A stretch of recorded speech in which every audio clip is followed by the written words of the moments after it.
আজকে আমরা আলোচনা করব রবীন্দ্রনাথের শিক্ষা চিন্তা বা শিক্ষা ভাবনা।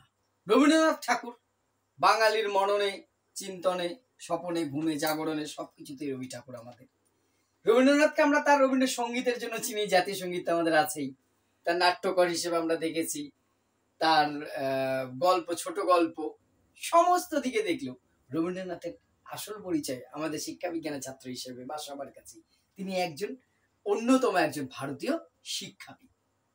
শিক্ষা বিষয়ে তার যে চিন্তা ভাবনা, তিনি কিন্তু শুধু থিওরি বলে রেখে কতগুলো কেতাবি জিনিস অর্থাৎ বই লিখে জ্ঞান দিয়ে চলে যান। তিনি এমন একজন শিক্ষাবিদ, একদম হাতে কলমে করে দেখিয়েছেন এবং তার রেজাল্ট দেখিয়েছেন, এবং সেই রেজাল্ট আজও আমরা পাচ্ছি। সবার রবীন্দ্রনাথ সম্বন্ধে আমরা জানি, একবার ঝালিয়ে নেব, রিভাইজ দিয়ে নেওয়ার মতো।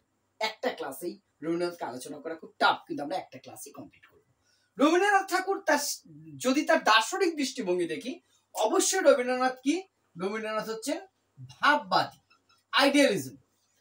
তিনি আইডিয়ালিস্টিক বা আইডিয়ালিজমকে বিশ্বাস করেন, ভাববাদী। কিন্তু তার যখন আমরা কর্মধারা দেখব, তার যে প্রয়োগ দেখব, প্রয়োগবাদী দর্শনের কথা বলছি না, কিন্তু তার যে শিক্ষা চিন্তার যে তিনি অ্যাপ্লাই করেছেন, সেই অ্যাপ্লাই আমরা কিন্তু বারবার দেখব। তার চিন্তাধারার মধ্যে কিন্তু প্রকৃতিবাদীও আসছে। প্রকৃতিবাদের যে চিন্তাধারা, তা কিন্তু আমরা প্রয়োগের মধ্যে দেখব। অর্থাৎ আদর্শগতভাবে রবীন্দ্রনাথ কি ভাববাদী, কিন্তু তার কর্মধারাকে যদি আমরা বিশ্লেষণ করি, দেখি, তাহলে দেখবো তার প্রতিটা ধারায়, প্রতিটা পদে পদে কি রয়েছে না, প্রকৃতিবাদের ছায়া বা ছোঁয়া রয়েছে। প্রকৃতির সাথে থেকে শিক্ষা নেওয়া, সেই ধারণা কিন্তু রয়েছে। ঠিক আছে, প্রতিটা মুহূর্তে। এবার শিক্ষা সম্পর্কে তিনার যে চিন্তা ভাবনা, শিক্ষা কি, এই বিষয়ে রবীন্দ্রনাথ ঠাকুর কিন্তু একদম দ্ব্যর্থহীন ভাষায় সুন্দরভাবে তাকে ব্যাখ্যা করেছেন। তিনি বলেছেন, শিক্ষা হচ্ছে কি প্রকৃতির সঙ্গে সামঞ্জস্য বিধানের প্রক্রিয়া।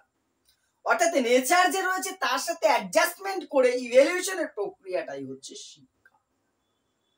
প্রকৃতির সাথে সামঞ্জস্য বিধান করে চলার মাধ্যমে এবার এর ফলে কি হবে, একজন আদর্শ মানুষ, প্রকৃত মানুষ গড়ে উঠবে।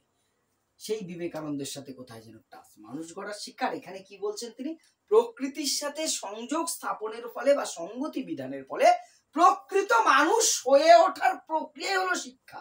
তার বিখ্যাত উক্তি যদি আমরা তার লেখায় দেখি, তাকেই বলি শ্রেষ্ঠ শিক্ষা যা কেবল তথ্য প্রদান করে না। মানে তিনি বলেছেন যে শিক্ষা মানে শুধু তথ্য প্রদান করবে না, কি করবে, বিশ্ব সত্তার সঙ্গে সামঞ্জস্য রেখে জীবন গড়ে তুলবে। শুধু তথ্য প্রদান করবে না, এই বিশ্ব সত্তা অর্থাৎ নেচার, প্রকৃতি, বিশ্ব ব্রহ্মাণ্ড, তার সাথে সম্পর্ক স্থাপন করে কি করবে, আমাদের জীবনকে গড়ে তুলবে। এবং তিনি যেটা বলেছেন, শিক্ষা হবে কি, শিক্ষা হবে জীবনমুখী। অর্থাৎ শিক্ষা মানে শুধুমাত্র কতগুলো তাত্ত্বিক জ্ঞান নয়, জীবনমুখী হবে। তার সাথে আরো ইম্পর্টেন্ট কিছু কথা তিনি বলেছেন, এগুলো একটু মনে রাখার চেষ্টা করবো, জেনে রাখার চেষ্টা করবো, মনে রাখার চেয়ে আনন্দময় শিক্ষা, যেটা আমরা আধুনিক সাইকোলজিস্টরা বলছে না, বা শিক্ষাবিদরা বলছে না, শিক্ষা হবে এনজয়ফুল লার্নিং এর কথা বারবার আমরা ক্লাসে আলোচনা করেছি। শিক্ষাটা আনন্দময় হতে হবে। আর তার চেয়ে বড় কথা, শিক্ষা হবে স্বতঃস্ফূর্ত। এই স্বতঃস্ফূর্ততার কথা তো বারবারই বলা হচ্ছে। যখন আমি নিজের থেকে শিখবো, যে তোমরা আজকে যে ক্লাসটা করছো, বিভিন্ন এসএলএসটি একটা ক্লাস, মানে আমার ক্লাসের কথা বলছি না, তোমরা পড়ছো বাড়িতে নিজেরা, অন্যান্য টিচার ম্যাডামদের ক্লাস দেখছো, কখনো কখনো আমারটা হয়তো দেখছো। জোর করছে কেউ তোমাদের, এই পড়বে ছোটবেলার মতো না, যেটা শিখছো স্বতঃস্ফূর্ততায় শিখছো, যেটা আমার বাকি আছে এটা জানতে হবে। এই যে এইটা এসছে, তোমার চাহিদাটা তোমার মধ্যে তৈরি করা গেছে, এই চাহিদাটা শিশুদের মধ্যে তৈরি করতে হবে। তারা জানবে এবং টোটাল শিক্ষাটা আনন্দময় পরিবেশে শিখবে। শিক্ষা কখনো একঘেয়েমি যেন না হয়। এটা তোমরা জীবনে শিক্ষক হবে, শিক্ষিকা হবে, খুব সফল হবে তোমরা প্রায় সবাই, আমি সেটা সবসময় চাই, এটা চেষ্টা করবে। আমি তো ব্যক্তি জীবনে সেই সফলতাটা করতে পারিনি, সে ততটা চেষ্টা করেছি নিশ্চয়ই। শিক্ষাটাকে আনন্দময় করে তোলা, বাচ্চারা ক্লাসটাকে এনজয় করবে, তাহলে শিক্ষাটা সহজ হবে। যত জটিল জিনিস, ফিজিক্যাল সায়েন্সের টিচারও যদি ওই রসায়নের কঠিন বিষয়গুলোকে খুব আনন্দময় করে তুলতে পারে না, তার মধ্যেও মনে হয় রস খুঁজে পাওয়া যাবে। সেটার কথাই কিন্তু রবীন্দ্রনাথ দেখো কতদিন আগে বলে গেছে, যে শিক্ষাটা কি হবে, স্বতঃস্ফূর্ত একটি প্রক্রিয়া হবে এবং এটা হবে একদম অকৃত্রিম, কৃত্রিমতা বর্জিত শিক্ষার কথা বলেছেন। শিক্ষা হবে কৃত্রিমতা বর্জিত, অর্থাৎ আর্টিফিশিয়াল ব্যাপারটা থাকবে না। শিক্ষা মানে শুধু চার দেওয়াল, আমাদের ঝাড় চচ্চ ঘর, এসি লাগানো, স্মার্ট বোর্ড আছে, এই আছে সেই আছে, কিন্তু আলটিমেটলি শিক্ষাটা হচ্ছে একটা যান্ত্রিক, কৃত্রিম, সেটার কথা কিন্তু তিনি বলেন নেই। আর যেটা বলেছেন শিক্ষা হবে সর্বত্র বিস্তৃত, তার মধ্যে সারা বিশ্ব ব্রহ্মাণ্ডেই জ্ঞানের ভান্ডার। আরে ভাই, যেখান থেকে বড় জ্ঞান অর্জন করো, শুধু বইয়ের মধ্যে ঢুকতে হবে এর কোনো মানে নেই। অর্থাৎ তিনি যেন শিক্ষা হবে জীবনমুখী, আনন্দময়, স্বতঃস্ফূর্ত, কৃত্রিমতা বর্জিত এবং সর্বত্র বিরাজমান বা সর্বত্র বিস্তৃত। বুঝতে পেরেছি শিক্ষা বলতে তিনি তাহলে কিতাবী জ্ঞানের কথা বলেনি। শিক্ষা হলো সেই ক্ষমতা বা সেই প্রক্রিয়া যেটা কি করবে, বিশ্ব প্রকৃতির সাথে সংগতি বিধান করে প্রকৃত মানুষ হিসেবে গড়ে তুলবে শিক্ষার্থীকে, এবং সেটা কি হবে, জীবনমুখী হবে, আনন্দময় হবে, কৃত্রিমতা বর্জিত হবে। শিক্ষার্থী শিখবে স্বতঃস্ফূর্ত ভাবে, আর শিক্ষা সর্বত্র বিস্তৃত হবে। এই হলো শিক্ষা সম্বন্ধে ধারণা। এবার শিক্ষার লক্ষ্য সম্বন্ধে একটা বিস্তৃত কিন্তু রবীন্দ্রনাথ ঠাকুর বলেছেন।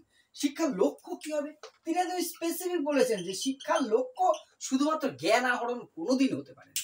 শিক্ষার লক্ষ্য কখনোই শুধুমাত্র জ্ঞান আহরণ হবে না। তিনি শিক্ষার কতগুলো লক্ষ্যের কথা বলেছেন, মেইন 5টি লক্ষ্য আমরা আলোচনা করব। প্রথমেই তিনি যেটা বলেছেন, শিক্ষার লক্ষ্য হবে প্রকৃত জীবন বিকাশ।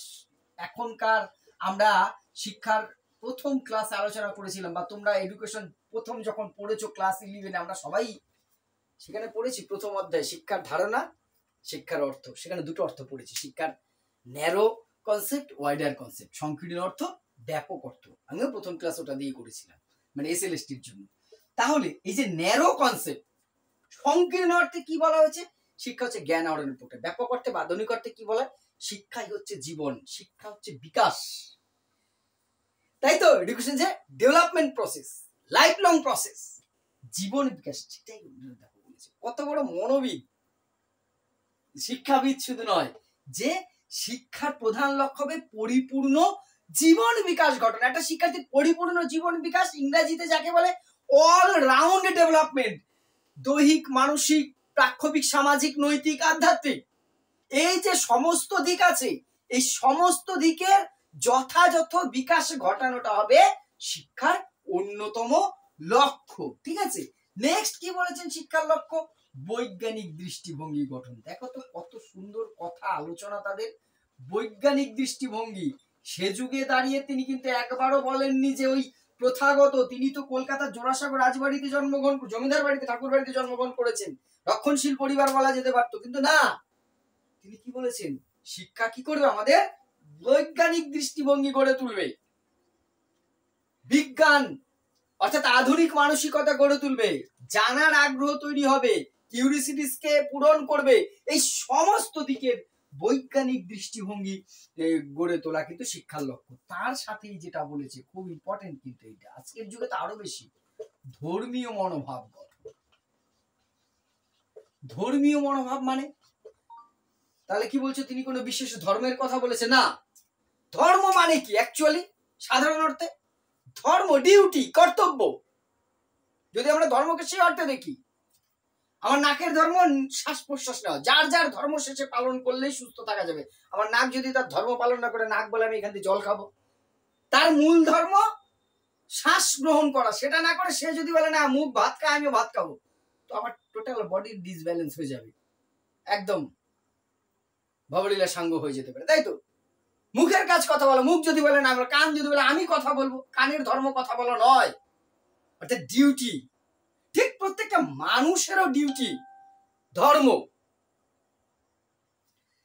অর্থাৎ প্রত্যেকটাই যে আমরা ধর্ম পন্থ কথা বলি, রিলিজিয়ন কথা বলি, সেখানে সবাই আদর্শ, কোন ডিউটি পালন করলে সুস্থ থাকবো, স্বাভাবিক থাকবো, ব্যক্তির উন্নতি হবে, সমাজের উন্নতি, তাই তো বলেছে সব জায়গায় ডিউটি। প্রত্যেকটা ধর্মে দেখবে কতগুলো কর্তব্যের কথা বলেছে, ডিউটি পালনের কথা বলেছে, সেই আদর্শ দিকগুলোর কথা বলেছে। তিনি কিন্তু ধর্ম মানে হিন্দু, মুসলিম, শিখ, জৈন, খ্রিস্টান এই কথা বলেনি, এই ধর্মর ধ্বজা তুলে ধরো, ওই ধর্মকে গালি দাও, তা কিন্তু নয়,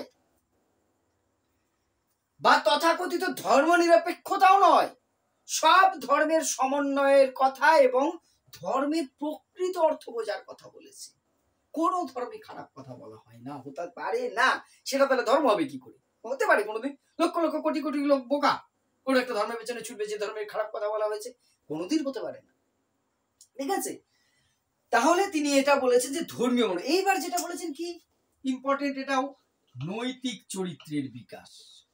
অর্থাৎ শিক্ষার আরেকটি লক্ষ্য হচ্ছে নৈতিক চরিত্র, মানে মোরাল ডেভেলপমেন্ট। এটা তো খুব জরুরি, তাই নয় কি?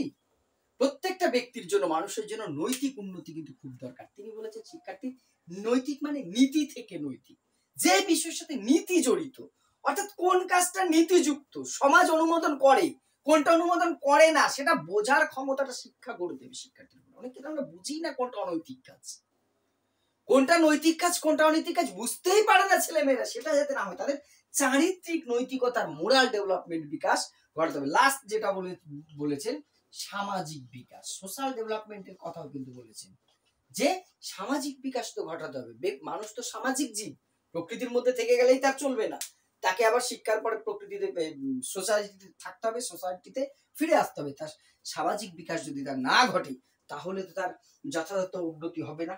এই জন্য তিনি কি বলেছেন, শিক্ষার অন্যতম লক্ষ্য হবে যথাযথ সামাজিক বিকাশ ঘটানো। তাহলে জীবন বিকাশ, বৈজ্ঞানিক দৃষ্টিভঙ্গি গঠন, ধর্মীয় মনোভাব গঠন, নৈতিক চরিত্রের বিকাশ আর সামাজিক বিকাশ।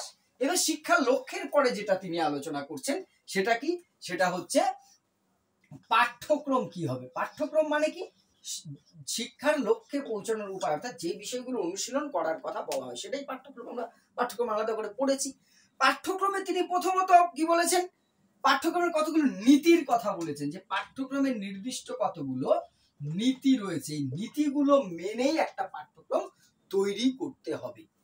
প্রথম যে পয়েন্টটা দেখো খুব খুব গুরুত্বপূর্ণ, বলছে পাঠ্যক্রম মানে পাঠ্য বিষয় হবে সীমাবদ্ধ।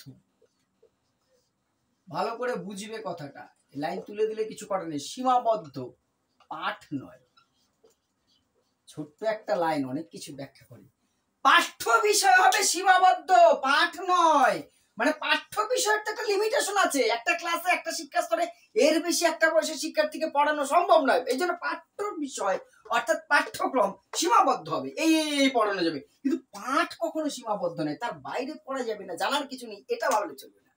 পাঠ অসীম, কিন্তু পাঠ্যক্রমটা, পাঠ্য বিষয়ের একটা লিমিট। অর্থাৎ তুমি এসএলএসটির এডুকেশনের প্রস্তুত, তার কারিকুলাম আছে 10টা ইউনিট বলে দিয়েছে আমাদের, পড়ছো, পাঠ্যক্রমের লিমিটেশন। কিন্তু পাঠ তুমি তার বাইরে কতটা জানবে, রবীন্দ্রনাথ সম্বন্ধে অনেক বেশি জানতে পারো, সেটার কোনো লিমিটেশন করার নেই। এটা কিন্তু দারুণ দারুণ। এই জন্য নীতি পাঠ্যক্রমের তিনি প্রধান নীতিই বলেছেন যে পাঠ্যক্রমের সীমাবদ্ধতা থাকবে, পাঠের কিন্তু সীমাবদ্ধতা থাকবে। আর কি নীতি বলেছেন, যে পাঠ্যক্রম শুধু জীবিকার ক্ষেত্রে কিন্তু তোমার যে জীবিকায় সীমাবদ্ধ থাকবে না। অনেকগুলো নীতি বলেছেন, আমি কয়েকটা শুধু বলবো। বলছেন পাঠ্যক্রম বা পাঠ্যসূচি, পাঠ্য বিষয় কখনো জীবিকা, শুধুমাত্র কতগুলো জীবিকা অর্জনের জন্য শিক্ষার্থীকে এই জ্ঞানগুলো অর্জন করতে হবে, সেটা কখনো পাঠ্যক্রমের একটা নীতি হতে পারে না। শুধু বিজ্ঞান চর্চায়ও সীমাবদ্ধ থাকবে না, বিজ্ঞান চর্চার সাথে আর কি কি করার কথা। শুধু বিজ্ঞান চর্চা শুধু নয়, জ্ঞান, ভাব এবং কর্মের সাধনা হবে। তিনটে জিনিস, জ্ঞান, ভাব এবং কর্ম, এই তিনটে জিনিসের সাধনা হবে শিক্ষার্থীর বিষয়। জ্ঞান, ভাব এবং কর্মের সাধনার উপর জোর দিয়েছেন হচ্ছে রবীন্দ্রনাথ ঠাকুর। জ্ঞান, ভাব এবং কর্ম। এবং যেটা আরো যেটা বৈশিষ্ট্য, পাঠ্যক্রম হবে জীবনের সাথে সম্পর্ক যুক্ত।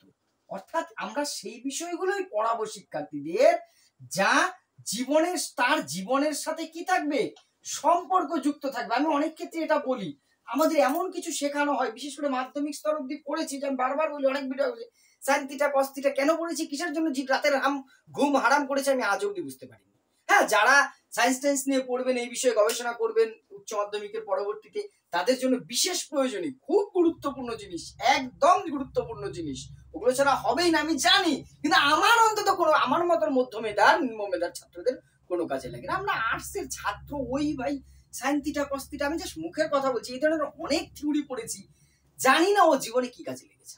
আমার অন্তত কাজে লাগে, কিন্তু জোর করে শিখেছি। সেটাই বলেছি, যা জীবনের সাথে সম্পর্কযুক্ত নেই তা পড়িয়ে লাভ নেই, মানে পড়ার জন্য পড়ে লাভ নেই। এমন জিনিস পড়াও যা জীবনের সাথে সম্পর্কযুক্ত। আমি এমন জিনিস পড়বো যা আমার লাইফে কাজে লাগবে, যেটা আমার প্রয়োজন হবে, সেটা বলবে। এবার যেটা বলেছেন পাঠ্যক্রম কি হবে, পাঠ্যক্রম হবে বিচিত্র, অর্থাৎ ভ্যারাইটি থাকবে পাঠ্যক্রমে। ওই কতগুলো থোর বড়ি খাড়া খাড়া বড়ি থোর কমন জিনিস পড়ে গেলাম, বাংলা ইংরাজি ইতিহাস ভূগোল পড়ে গেলাম, ঝামেলা শেষ তা না। এই জন্য তিনি পাঠ্যক্রমের মধ্যে কি কি চেয়েছে, সাহিত্য থাকবে, ভাষা অবশ্যই এখানে মাতৃভাষা ভাষা থাকবে, সঙ্গীত থাকবে, পরিবেশ থাকবে, আমি সব আর লিখবো না, ঠিক আছে। পরিবেশ থাকবে, ইতিহাস থাকবে, প্রকৃতি পাঠ থাকবে, বিজ্ঞান থাকবে, ঠিক আছে, নান্দনিক বিষয় থাকবে, অনুবাদ সাহিত্য থাকবে, কবিতা আবৃত্তি থাকবে। অনুবাদের উপর কিন্তু তিনি বিশেষ গুরুত্ব দিয়েছেন, তার অনেক লেখালেখি কিন্তু অনুবাদ সাহিত্য, সবকিছু তিনি পাঠ্যক্রমে রাখার উপরে বিশেষ জোর দিয়েছেন। এই পাঠ্যক্রমের পরে যেটা আসছে রবীন্দ্রনাথের মতে প্রধান যেটা আসছে এবারে, সেটা হচ্ছে ভাষা মাধ্যম। শিক্ষার ভাষা কি হবে, মিডিয়াম অফ ইনস্ট্রাকশন, যে কোনো একটা ভাষায় তো শেখাতে হবে। এখানে কিন্তু রবীন্দ্রনাথ স্পষ্ট কথা বলেছে, আমি লিখছি না, মাতৃভাষার কথা বলেছে। তার বিখ্যাত উক্তি আমরা সবাই জানি, শিক্ষায় মাতৃভাষা মাতৃদুগ্ধ সম। শিক্ষায় মাতৃভাষা মাতৃদুগ্ধের মতো, অর্থাৎ একটা শিশুর জন্য মায়ের দুধ যতটা উপকারী উপযোগী প্রয়োজনীয়, শিক্ষার ক্ষেত্রে মাতৃভাষা ততটাই উপযোগী। তিনি মাতৃভাষাকে এতটাই গুরুত্ব, অর্থাৎ শিক্ষার মাধ্যম হিসেবে। এইবার তাই বলে কি তিনি অন্য ভাষা ইংরেজি ভাষাকে তাচ্ছিল্য করছেন না?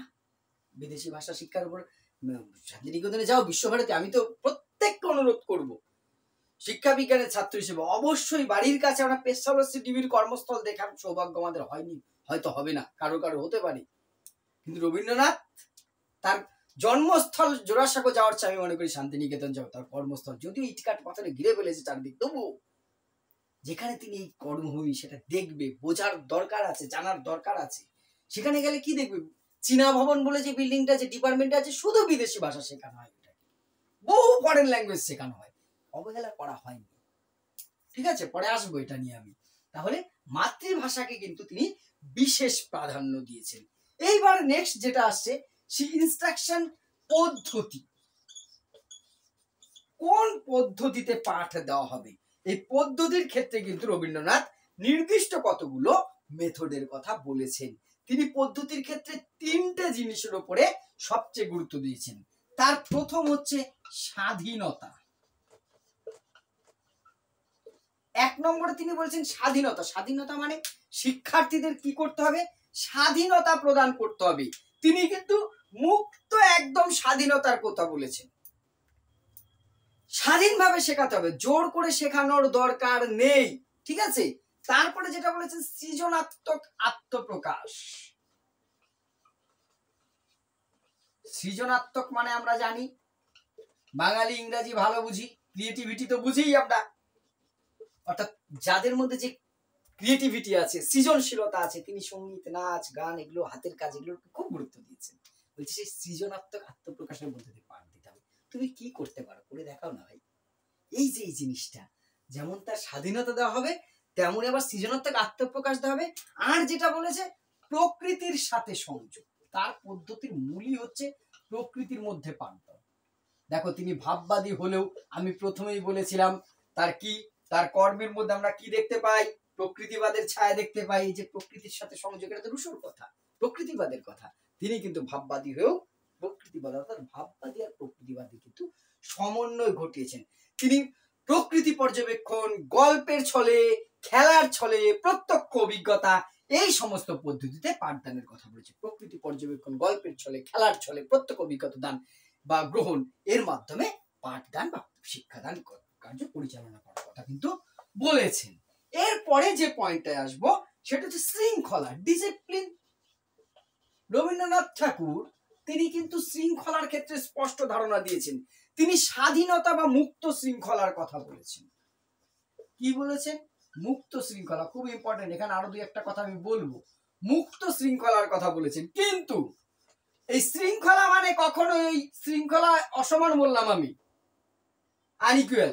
শৃঙ্খলা মানে কখনোই তিনি স্বেচ্ছাচারিতাকে বলেননি কিন্তু, অর্থাৎ এখন যেটা দেখতে পাচ্ছি আমাদের স্বাধীনতার মিসইউজ, আমার স্বাধীনতা আছে বলে আমি যা খুশি তাই করছি, বাক স্বাধীনতা আছে বলে যা খুশি তাকে যাকে তাকে হার্ট করতে পারছি, এটা নয়। তিনি স্বাধীনতা দেবেন মানে স্বেচ্ছাচার যা খুশি তাই করবে সেটাকে বলেনি। তোমার কাজের ক্ষেত্রে স্বাধীনতা থাকবে, হ্যাঁ এটা তুমি তোমার ইচ্ছা অনুযায়ী করতে পারো, কিন্তু তার মধ্যে এই নয় তুমি ডিসিপ্লিন মানবে না। মুক্ত শৃঙ্খলা মানেও তুমি এই নয় যে তুমি ডিসিপ্লিন মানবে না, তুমি যা খুশি তাই করবে। তিনি তাই বলছেন স্বাধীনতা দেওয়া হবে, কিন্তু তোমার যে মুক্ত শৃঙ্খলা মানে কিন্তু স্বেচ্ছাচারিতা নয়। তিনি বিশ্বভারতী পরিচালনার ক্ষেত্রে একটা নতুন পদ্ধতি নিয়েছেন, বিশ্বভারতীতে আমরা পড়বো, সেটাকে তিনি নাম দিয়েছেন ছাত্র শাসন ব্যবস্থা। ছাত্র শাসন ব্যবস্থা কি? যেখানে ছাত্ররাই নিজেরাই কমিটি বা টিম করে টোটাল শৃঙ্খলা বিষয়টা দেখাশোনা করবে, পরিচালনা করবে, নিজেরা শৃঙ্খলিত হবে, অন্যকে শৃঙ্খলিত করবে। এই প্রথাটা কি বলেছে? ছাত্র শৃঙ্খল ব্যবস্থা। এরপরে যেটা আসছে শিক্ষক শিক্ষার্থীর সম্পর্ক। প্রথমেই বলি, রবীন্দ্রনাথ ঠাকুর প্রতিষ্ঠান বা শিক্ষা পদ্ধতিকে প্রাচীন ভারতীয় সেই তপবনের আদর্শকে করতে চেয়েছেন। তিনি ছাত্র এবং শিক্ষকের মধ্যে আত্মীয়তার সম্পর্ক গঠন করার কথা বলেছেন। যে সম্পর্ক কি হবে? আত্মীয়তা। অর্থাৎ আত্মীয়র মধ্যে কি হয়? ছোট বড় বয়সের হলে ভালোবাসা থাকে, স্নেহ থাকে, সম্মানও থাকে। ছাত্রদের যেমন শিক্ষক সম্মান স্নেহ করবেন, ভালোবাসবেন, আদর করবেন, শিক্ষার্থীরা তাকে শ্রদ্ধা করবেন, ভালোবাসবেন। এই আত্মীয়তার কথা কিন্তু বলেছেন, ঠিক আছে? আর যেটা এখানে শিক্ষার্থী শ্রদ্ধা জানাবে, শুধু তাই নয়, শিক্ষকের মধ্যে তিনি একটা কথা বলেছেন, শিক্ষকের মধ্যে একটা ছেলে মানুষটাকে মরে যেতে দিলে হবে না। খটখটে মেজাজের, খটখটে মনের কোনো শিক্ষক হতে পারেন না। এটা আমরাও বুঝি যে প্রত্যেকের মধ্যে আমাদের একটা শিশু আছে, সেই শিশুটা যতদিন বেঁচে থাকবে ততদিন আমি শ্রেণীকক্ষে শিশুর মতন করে চলতে পারবো। তিনি সেটাই বলেছেন যে প্রত্যেকটা শিক্ষকের মধ্যে যে গুণ রয়েছে, শিশু সুলভ যে মন, যে আচরণটা রয়েছে, সেটাকে কিন্তু ত্যাগ করলে হবে না, সেটাকে বাঁচিয়ে রাখতে হবে। সেটার উপরে কিন্তু তুমি বিশেষ গুরুত্ব দিয়েছো। এরপর যেটাই আসবো আমরা, সেটা হচ্ছে নারী শিক্ষার উপরেও কিন্তু তিনি বিশেষ গুরুত্ব দিয়েছেন। নারী শিক্ষা, তিনি বলেছেন যে নারীদের শিক্ষার অধিকার থেকে বঞ্চিত রেখে কিন্তু সমাজের উন্নতি হবে না। তিনি সমান অধিকারের কথা বলেছেন।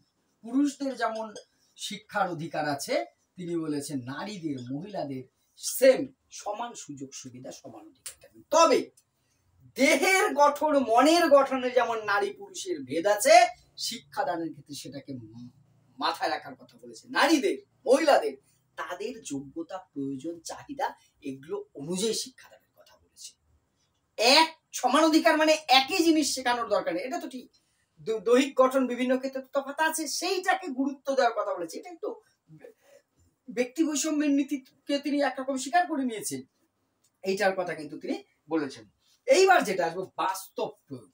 আগেই বলেছি আমি, রবীন্দ্রনাথ ঠাকুর কিন্তু শুধুমাত্র তাত্ত্বিক কতগুলো বিষয় বলে যে তোমার যে মানে ছেড়ে দিয়েছেন তা নয়, তিনি কি করেছেন? তার এই ব্যবহারিক প্রয়োগ করে দেখিয়েছেন শিক্ষা চিন্তার ক্ষেত্রে। তার ব্যবহারিক চিন্তা কোথায় আমরা দেখি? 1901 সালে প্রথম শান্তিনিকেতনে ব্রহ্মচর্যাশ্রম যখন গঠন করেন, তাই তো? শান্তিনিকেতনে ব্রহ্মচর্যাশ্রম কত সালে গঠিত হয়? 1901 সালে, যেটা আজ মহিরহ বিশ্বভারতী বিশ্ববিদ্যালয়, কেন্দ্রীয় university West Bengal, one and only. তাহলে কোন মানুষ, কোথায় কলকাতার একটা মানুষ বোলপুরের, এখনকার বোলপুর দেখে চিন্তা করলে হবে না। যখন তুমি শান্তিনিকেতনে যাবে, আজ থেকে 125 বছর আগের কথাটা একবার চিন্তা করবে, কি ছিল ওখানে? বন জঙ্গল, আদিবাসী কিছু মানুষ শুধুমাত্র বাস। সেখানটায় চলে গেছেন, যে কি করেছেন? একটা নির্জন জায়গায় একটা পরিষ্কার পরিচ্ছন্ন করে একটা গাছের চারা লাগিয়েছেন, যা আজকে বিরাট মহির হয়েছে। চারটেখানি কথা নয় কিন্তু। 1901 সালে ব্রহ্মচর্য আশ্রম প্রতিষ্ঠা করেন। এটা কি 1921 কি হলো? বিশ্ববিদ্যালয়, বিশ্বভারতী বিশ্ববিদ্যালয়ের মর্যাদা পায়। এবারে যে তার যে ব্যবহারিক প্রয়োগ, তিনি ব্রহ্মচর্য আশ্রম, যা পরবর্তীকালে বিশ্বভারতী হলো, তার কিন্তু বিশেষ কিছু বৈশিষ্ট্য রয়েছে। কি কি বৈশিষ্ট্য রয়েছে? প্রথম হচ্ছে তিনি অবাধ স্বাধীনতা ও শিক্ষা। এখানে তিনি স্বাধীনতার মাধ্যমে, পুরোটা লিখলাম না, স্বাধীনতার মাধ্যমে কিন্তু শিক্ষা দিতে চেয়েছেন। যে শিক্ষার্থীদের ওই যে তিনি যা যা বলেছেন এখানে অ্যাপ্লাই করে দেখিয়েছেন, বাস্তব প্রয়োগের কথা বলেছেন। নেক্সট কি? আমি সংক্ষেপে বলছি এবারে, প্রকৃতির মাঝে শিক্ষা। তিনি বারবার বলেছে শিক্ষা কোথায় দিতে হবে? প্রকৃতির মাঝে। শান্তিনিকেতনে যাবে, তোমরা গিয়েছো অনেকেই, যাওয়াটাই স্বাভাবিক। সেখানে কি এখনো প্রকৃতির মাঝে শিক্ষা। যে দেখবো ওখানে যে ক্লাসগুলো হয়, এখনো যে ওখানে কিন্তু আলাদা মাধ্যমিক বোর্ড আছে, বিশ্বভারতী বোর্ডের আন্ডারেই পরীক্ষা হয়, গাছতলায় সুন্দর ক্লাস হয়, দেখেছো নিশ্চয়ই তোমরা জ্ঞানী, গাছতলায় ক্লাস হয় এখন। আরেকটা যেটা বৈশিষ্ট্য, ওখানে ক্লাস শেষ হলে টিচার এই ক্লাস থেকে ও ক্লাসে যায় না, ছাত্ররা চিনে যায়, শিক্ষক ওইখানেই থাকেন, এই স্যারের ক্লাস হয়ে গেল গুরুর ক্লাস, ছাত্ররা উঠে ওই ক্লাসে চলে যায়। এটাই সিস্টেম এখনো আছে। ছোট ছোট বিষয় ভাবায়, দেখায়, বোঝায়, জানতে সাহায্য করে। তুমি প্রকৃতির মাঝে সেই প্রাচীন গুরুকুল ব্রহ্মাচার্য আশ্রমকে ধিম করে টিম করে হলো টিকিয়ে রেখেছেন, যে কি ছিল আমার দেশে। ঠিক আছে, নেক্সট যেটা এর আরেকটা বৈশিষ্ট্য, সৃজনশীলতার বিকাশ। তিনি বলেছেন যে আগেও বললাম, তার যে ওই বৈশিষ্ট্যগুলোই যেখানে আপনার সেই জন্য মিল হচ্ছে পয়েন্টগুলো, যে প্রত্যেকের মধ্যে কিছু ক্রিয়েটিভ গুণ আছে, এই ক্রিয়েটিভিটির যে গুণ আছে সেটার বিকাশ ঘটাবে। এই জন্য তো তিনি কি করেছেন, পরে শ্রীনিকেতন প্রতিষ্ঠা করেছেন, আসবে সেটা শ্রীনিকেতন নিউ। সেই সৃজনশীলতার বিকাশের কথা গুরুত্ব দিয়েছেন। চাহিদা অনুযায়ী শিক্ষা, শুধুমাত্র তাত্ত্বিক বিষয়ে জ্ঞান দানের ওপরে কিন্তু তিনি বিশ্বভারতীকে সীমাবদ্ধ রাখেননি। তিনি শিক্ষার্থীর ইচ্ছা, সমাজ চাহিদা, সামর্থ্য অনুযায়ী কিন্তু শিক্ষা দেওয়ার উপরে গুরুত্ব দিয়েছেন। তাই বলা যে চাহিদা অনুযায়ী শিক্ষা। আরেকটা যেটা আগেই বললাম, প্রাচীন ভারতীয় যে গুরুকুল শিক্ষা বা তপবন কেন্দ্রিক শিক্ষা, সেই ধাঁচে শিক্ষা করতে চেয়েছেন। এবং সেই শিক্ষা হবে কি, সেই শিক্ষা হবে, আরেকটা পয়েন্ট চলে আসলো, বৈষম্যহীন। তিনি কিন্তু কোনো বৈষম্যের কথা বলেননি, ধনী গরিব, জাতি ধর্ম বর্ণ, এমনকি দেশের ছুতমার্ক তিনি তুলে দিয়েছেন। এবং এইটা হচ্ছে বৈচিত্র্য। আরেকটা কি, মাতৃভাষায়, যেটা তার শিক্ষার তার যত তাত্ত্বিক দিক ছিল সব এখানে তিনি প্রয়োগ করেছেন। মাতৃভাষার কথা বলেছেন তিনি, এখানে মাতৃভাষাকে বিশেষ গুরুত্ব দিয়েছেন। আরেকটা যেটা গুরুত্ব দিয়েছেন, সমাজ সেবা, সেটার থেকে তিনি শিক্ষা সত্র গড়ে তুলেছেন পরবর্তীকালে। তাই তো, সমাজ সেবার মনোভাবটাও কিন্তু তিনি এখানে গড়ে তোলার কথা বলেছে। আর যেটা কি, প্রাচ্য পাশ্চাত্যের মিলন, অর্থাৎ ইন্ডিয়ান আর ওয়েস্টার্ন, এই যে দুটো শিক্ষা তার মেলবন্ধন করেছে। যাও না বিশ্বভারতীতে কি করেছেন তিনি, ইন্ডিয়ান শিক্ষা ওয়েস্টার্ন শিক্ষা সব মিলেমিশে একাকার। রবীন্দ্রনাথের সাথে কোনো বিদেশি কোনো সুর মিলে নতুন সঙ্গীত একটা সুর সৃষ্টি হচ্ছে। এটাই তো বিশ্বভারতী, এটাই তো শান্তিনিকেতন, এটাই কবিগুরু। তাহলে প্রাচ্য পাশ্চাত্যের মিলের কথা কিন্তু বলেছেন। এইবার আমরা দুটো জিনিস খুব সংক্ষেপে বলি, প্রচন্ড গরমে ক্লাস করা আজকে খুব টাফ হয়ে যাচ্ছে। এরপরে যেটা শ্রীনিকেতন প্রতিষ্ঠা, বিশ্ব কবিগুরু কি করলেন রবীন্দ্রনাথ ঠাকুর, এই তোমার যে হাতে কলমে পাঠদানের উদ্দেশ্যে শ্রীনিকেতন করলেন। কবে, 1922 সালে। 1922 সালে তার পাশেই একটি জায়গা, সেটা হচ্ছে সুরুল গ্রাম। এই সুরুল গ্রামে তিনি একটি হাতে কলমে কাজের প্রশিক্ষণ দেওয়ার মতো একটা প্রতিষ্ঠান গড়ে তুলেন, পল্লী শিক্ষা কেন্দ্র। সেটার কি হচ্ছে, সেটার নাম হচ্ছে শ্রীনিকেতন। ঠিক আছে, এখানে কিন্তু এখনো দুটো জিনিস হয়, জানো তো কি হয়, একটা হচ্ছে বন মহোৎসব, আর একটা হলকর্ষণ। দেখো কি করে দিয়ে গেছেন এই মানুষটা। বন মহোৎসব এখনো হয় কেন, বৃক্ষরোপণ, প্রকৃতিকে ভালোবেসে অনুষ্ঠানটা। হলকর্ষণ, তিনি কৃষিকাজকে উৎসাহিত করেছেন। ভেবেছো, হয় না তোমার যে পৌষ মেলায় হলকর্ষণের মধ্যে দিয়ে শুরু হয়, অর্থাৎ এটা সিম্বলিক। হাল চাষ হচ্ছে, তার মানে কৃষি কাজ করো, হাতে কলমে কাজটাকে উৎসাহিত করবার জন্য এই দুটো উৎসবকে তিনি মিলিয়ে দিয়ে গেছেন। সেই প্রাচীন ভারতের শিক্ষা দেখেছি, ইসলামিক শিক্ষায় দেখেছি আমরা, প্রতিটা স্টেপে একটা করে ধর্মীয় সংস্কার জুড়ে দেওয়া হয়েছিল, মানুষ যাতে মানে। মানুষ নর্মাল মানে না, গাছ কেটে ফেলে, যখনই গাছটাকে বলে দেওয়া হয় বট গাছটায় একটু ফুল টুল দিয়ে মালা টালা জড়িয়ে দিয়ে প্রণাম করছি, তাহলে গাছটা তো বেঁচে থাকছে বাবা। আমি ধর্মের জায়গায় রেখে দিচ্ছি, কাউকে ছোট করার উদ্দেশ্য নয়, কাউকে বড় করার উদ্দেশ্য নয়। আরে প্রকৃতি বা কিছুর সাথে ধর্মকে মিশিয়ে দিয়ে যদি সমাজে মানব জাতির কল্যাণ হয়, ক্ষতি কি? আমি কুসংস্কারকে প্রশ্রয় দেবো না, কিন্তু যে সংস্কার আমার মানব জাতির কল্যাণ করে, সব ধর্মে আছে, সেটা ভালো দিক, সেটা ক্ষতি কি? তাহলে তিনি ধর্মের কথা আমি এখানে বলছি। রবীন্দ্রনাথ কি করেছে, অনুষ্ঠানকে মিলিয়ে দিয়েছি, সিম্বলিক বুঝতে হবে। কৃষিকাজ এবং বৃক্ষরোপণ দুটোই তো সমাজের জন্য উপযোগী। তিনি এই শ্রীনিকেতনের টোটাল সিস্টেমের সাথে দুটো অনুষ্ঠানকে জুড়ে দিয়ে চলে গেছে, আজও হয়। এবং কতটা সাইন্টিফিক একবার তিনি ভাবো, এই মানুষগুলো এমনি এমনি রবি ঠাকুর হয়ে যায়নি কিন্তু। তারপরে লাস্ট যেটা তার শিক্ষা চিন্তার আরো একটা প্রয়োগ দেখতে পাই, শিক্ষা সত্র। জল সত্র যেমন হয় জল খাওয়ানোর জন্য, তো শিক্ষা প্রদানের জন্য তিনি শিক্ষা সত্র, সেখানকার যে গরিব আদিবাসী, কয়েকটা আদিবাসী ছেলেদের, দরিদ্র ছেলেদের নিয়ে সেখানে একটি প্রতিষ্ঠান করলেন, মানুষজনকে নিয়ে। তাদের কি করলেন, জীবনযাত্রার সাথে সম্পর্কযুক্ত বিষয় সেখানে শেখালেন, হাতে কলমে কাজ শেখানোর কথা বললেন, যাতে করে তারা উৎসাহিত হয় এবং সেখানকার মানুষকে স্বনির্ভর করে তোলে যায়। জীবনের সাথে শিক্ষাকে সম্পর্কযুক্ত করার জন্য তিনি কি করলেন? শিক্ষা সত্র প্রতিষ্ঠা করলেন। শিক্ষা সত্র কত সালে? সালটা মনে রেখো, 1924। এটা ছিল 1922 ডিসেম্বরের সম্ভবত 22 তারিখে না 24 তারিখে। আর 1924 সালে তিনি শিক্ষা সত্র প্রতিষ্ঠা করলেন। এই হচ্ছে রবীন্দ্রনাথের শিক্ষা চিন্তা। শুধুমাত্র কয়েকটি বিষয় সীমাবদ্ধ না থেকে যা তিনি বলেছেন তার বাস্তব প্রয়োগ করে দেখিয়ে গেছেন। রবীন্দ্রনাথের শিক্ষা চিন্তা সম্বন্ধে কোনো জিজ্ঞাসা থাকলে, আমার বলার কোনো ভুল ত্রুটি থাকতে পারে, অবশ্যই আমি ভুলের ঊর্ধ্বে নই, অবশ্যই কমেন্ট করে জানাবে। আর ভিডিওটি ভালো লাগলে অবশ্যই শেয়ার করে পাশে থাকবে।